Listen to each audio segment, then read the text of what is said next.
मैंने मारवाड़ी को जीप से उतारा और उसके जेबों की तलाशी ली तो उसमें मुझे एक छोटी सी डायरी, कुछ जरूरी कागजात, कैपिटल सिनेमा थिएटर की एक movie ticket, red and white Kings cigarette की एक डब्बी, एक अमरीकी साख्त का इंपोर्टेड लाइटर और 100 के नोटों की 3 गड्डियां मिली।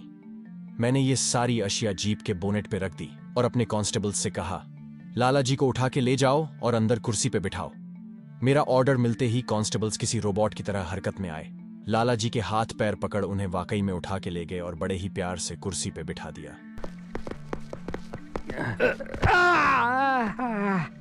इधर मैंने लाला जी के नोटों की गड्डियों से ही कुछ नोट निकाले और मिनी बस के ड्राइवर का किराया दे दिया।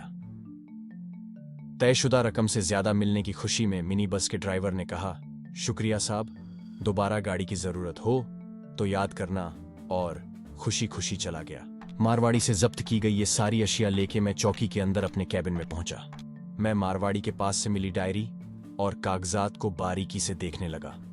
इनमें उस वक्त तो मुझे कुछ काम का नहीं मिला, लेकिन बाद में मुझे पता चला कि ये मेरे लिए कितनी बड़ी कामयाबी थी।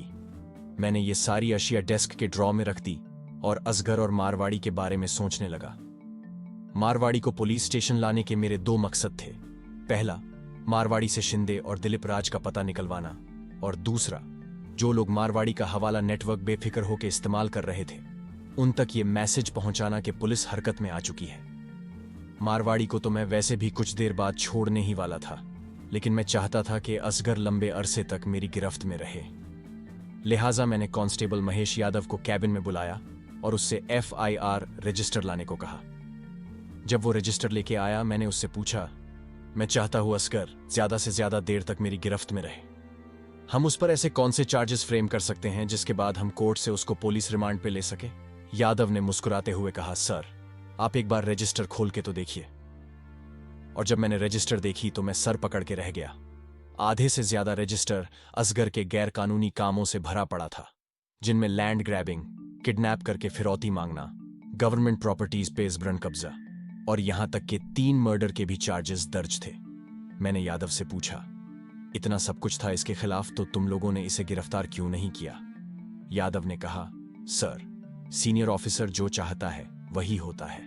पांडे जी नहीं चाहते थे, उनसे पहले वाले ऑफिसर्स भी नहीं चाहते थे। आई सेड, ठीक है, RK सिंह को बुलाओ। मैंने RK सिंह और यादव से कहा, FIR रजिस्टर में असगर के खिलाफ जितने भी केस दर्ज हैं, हम उन्हीं के बिना पे कोर्ट में असगर के खिलाफ चार्ज शीट फ्रेम करेंगे। सरकारी वकील को इन्फॉर्म कर दो, मैं आज ही असगर के खिलाफ कोर्ट में चार्ज शीट फ्रेम करना चाहता हूं। RK सिंह ने कहा, सर, उसके लिए हमें खुद कोर्ट जाना पड़ेगा सरकारी वकील से मिलने। आई सेड, ठीक है, इन केसेस के बिना पे चार्ज शीट तैयार करो, मैं दस्तखत कर दूंगा। ओके सर, कह के RK सिंह और यादव चार्ज शीट तैयार करने में लग गए। ये इसलिए भी जरूरी था क्योंकि मैंने असगर को बिना वारंट के गिरफ्तार किया था और कानूनन मुझे उसकी अरेस्ट रिपोर्ट और चार्ज शीट 24 घंटे के अंदर मैजिस्ट्रेट के सामने पहुंचानी थी। गर्ज ये कि RK सिंह और यादव चार्ज शीट और अरेस्ट रिपोर्ट बनाने में लग गए और अब बारी थी मारवाड़ी से शिंदे और दिलीप राज की जानकारी निकलवाने की। मैं जब कैबिन से निकला तो मेरी नजर सबसे पहले असगर की तरफ गई, जिसको मेरे कैबिन के सामने वाले सेल में बंद किया गया था। असगर ने अपने दोनों हाथों से लॉकअप की सलाखें थाम रखी थी और उसके चेहरे पे 12 बजे हुए थे। वो ये सोच के सारी रात चैन की नींद सो रहा था कि मारवाड़ी सुबह आएगा और उसे छुड़ा के ले जाएगा। लेकिन जब मैं मारवाड़ी को ही उठा के चौकी ले आया तो उसके होश उड़ गए। फौरन ही मुझे ख्याल आया, अरे यार, पता नहीं इसने रात से कुछ खाया भी है या नहीं। दोपहर के 12 बजने को हो चले थे और इस सब के दौरान मैं ये भूल ही गया था कि कस्टडी में मौजूद मुजरिम का खाना पीना भी मेरी जिम्मेदारी थी। मैंने असगर से जाके पूछा, भूख लगी है, खाएगा कुछ? उसने बुझे हुए लहजे में कहा, बस क्या साहब। मैंने एक कांस्टेबल से कहा, इसके लिए चाय और नाश्ता मंगवा दो, और मैं मारवाड़ी की तरफ बढ़ा जिसको चौकी के अंदर के कमरे में बिठाया गया था। मैं जैसे ही मारवाड़ी के पास पहुंचा, उसने खड़े होने की कोशिश की। मैंने मोहलत ना देते हुए उसके कंधे पे हाथ रख के उसे फिर बिठा दिया। मारवाड़ी एक कुर्सी पे बैठा था, उसके सामने एक टेबल था जिस पे मैं टेक लगाकर खड़ा हो गया। कमरे के बाहर तैनात कांस्टेबल जो हमें साफ देख सकता था, मैंने उससे कहा, सुनो। जी सर, मेरे कैबिन की अलमारी में कुछ रजिस्टर्स होंगी, वो ले आना। समझ ना आए तो यादव से पूछना, वो वहीं बैठा है। जी सर। मैंने लाला जी की आंखों में गौर से देखा। जो लालाजी दुकान के अंदर अपनी आंखों में दहकती हुई आग लिए एक फोन घुमाकर हेकड़ी निकालने की बात कर रहे थे, वो लालाजी पुलिस स्टेशन में भीगी बिल्ली बन के बैठे थे। लालाजी ने खुद अपनी चुप्पी तोड़ते हुए कहा, साहब, मैं पहले भी बता चुका हूं, आपस में राड़ा करने का कोई फायदा नहीं है। आप मुझे बताइए ना, आपको क्या चाहिए, मैं दूंगा ना। शिंदे, मुझे शिंदे और दिलीप राज का पता चाहिए, मैंने सख्त लहजे में कहा। लाला ने कहा, साहब, शिंदे और दिलीप राज जैसे गुंडों से मेरा क्या वास्ता? मैं तो छोटा मोटा व्यापारी आदमी हूं। मेरा छोटा सा जुव्वे का अड्डा जरूर है, लेकिन मेरा इन बदमाशों से कोई लेना देना नहीं है। ऐसे ठीक है, नकली नोटों और हवाला के बारे में तुम्हारा क्या कहना है? साहब, जुव्वे के अड्डे में नोट असली, नकली कौन जानता है, और हवाला नहीं साहब। मैं तो बस लोगों की मदद करता हूं, उनके पैसे एक जगह से दूसरी जगह तक सुरक्षित पहुंचाने में। मैंने कहा, वाह लालाजी, और लालाजी अपने दांत दिखा के हंसने लगे। लालाजी को अब भी यही गुमान था कि वो मुझे रिश्वत की कोई मोटी रकम ऑफर करेंगे, मैं मान जाऊंगा, और वो खुशी खुशी असगर और उन चारों रजिस्टर्स को अपने साथ लेके चले जाएंगे। इतने में कांस्टेबल चारों रजिस्टर्स लेके आ गया। डेस्क पे एक के ऊपर एक रखी चारों रजिस्टर्स में से एक रजिस्टर मैंने अपने हाथ में ली और उसके पन्ने पलटते हुए कहा, लालाजी, अगर मैं इन रजिस्टर्स को आग लगा दूं तो आपका कितना नुकसान होगा? इतना सुनते ही लालाजी की हंसी गायब हो गई। इन रजिस्टर्स में हवाला का करोड़ों का हिसाब किताब दर्ज था। लालाजी की सांस हलक में अटक चुकी थी।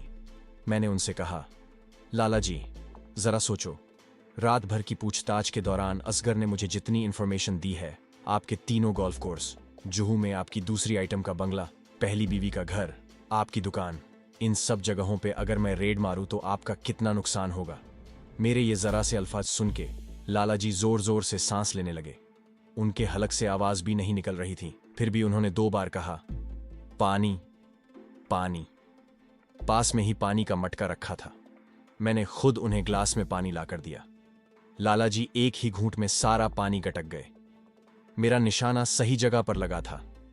ये वो दौर था जब पैसे वाले लोग बाथरूम की टाइल्स के नीचे अपने काले पैसे छुपा के रखा करते थे।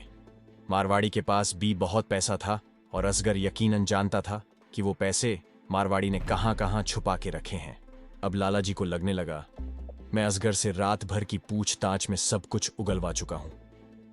प्राण जाए पर दमड़ी न जाए का जाप जिंदगी भर जपने वाले मारवाड़ी ने अपनी दौलत, या यूं कह लो कि अपनी जान को बचाने की आखिरी कोशिश करते हुए अपने दोनों हाथ जोड़ के मुझसे कहा, साहब, आप ये क्यों कर रहे हो? क्या दुश्मनी है आपकी मुझसे? साहब, आप बताइए, आपको क्या देख लाला, मुझे एक ही बात बार बार दोहराने की आदत नहीं है। मुझे शिंदे और दिलीप राज का पता चाहिए। साहब, मैं भगवान की सौगंध खा के कहता हूं, मुझे इन दोनों के बारे में कुछ नहीं पता। लेकिन साहब, अगर आप मुझे 2 दिन की मोहलत दोगे तो मैं आपको शिंदे का पता जरूर बता सकता हूं। मैंने पूछा, कहां से मिलेगा तुम्हें 2 दिन के अंदर शिंदे का पता? लाला ने कहा, पांडे से। पांडे? मुझसे पहले वाला SHO? मैंने हैरत से पूछा। लालाजी ने कहा, हां साहब, मैं कुछ भी करके 2 दिन के अंदर पांडे के जरिए आपको शिंदे का पता करके बता दूंगा, बस आप मेरी जान छोड़िए। मैंने सख्त लहजे में कहा, ठीक है, 2 दिन। और अगर ऐसा नहीं हुआ, मैंने लाला की कुर्सी पे टांग रख के उसके गिरेबान को अपने एक हाथ से पकड़ते हुए कहा, तो बेटा, मैं तेरी ये गर्दन उड़ा दूंगा। इस बार दहकती हुई आग के शोले मेरी आंखों में थे। लाला ने दोनों हाथ जोड़कर कुर्सी से उठते हुए कहा, ठीक है साहब, बता दूंगा। और वो हे राम, शनि मुझ पे भारी है, शनि मुझ पे भारी है, कहते कहते अपना सीना सहलाते हुए कमरे से बाहर निकल गया। उसकी हालत वाकई में खराब थी। मैंने कमरे के बाहर तैनात कांस्टेबल से कहा, इसको बाहर छोड़ के आओ और इसे असगर से मिलने मत देना। गर्ज ये कि मैंने मारवाड़ी से 2-2.5 घंटे की पूछताछ की। इस दौरान RK सिंह और यादव चार्जशीट और अरेस्ट रिपोर्ट तैयार कर चुके थे। मैंने चार्जशीट और अरेस्ट रिपोर्ट पर एक नजर डाली। RK सिंह और यादव ने काफी तगड़ी चार्जशीट बनाई थी असगर के खिलाफ। सब ठीक था, इसलिए मैंने साइन कर दिया। इसके बाद मैं अपनी सरकारी इश्यू रॉयल एनफील्ड पे यादव को पीछे बिठाकर कोर्ट की ओर चला गया। चारों रजिस्टर्स भी मैंने अपने साथ ही रखे थे, क्योंकि मुझे कोर्ट में सरकारी वकील से मिलने के बाद पुलिस हेडक्वार्टर्स भी जाना था इन रजिस्टर्स को डिकोड करवाने।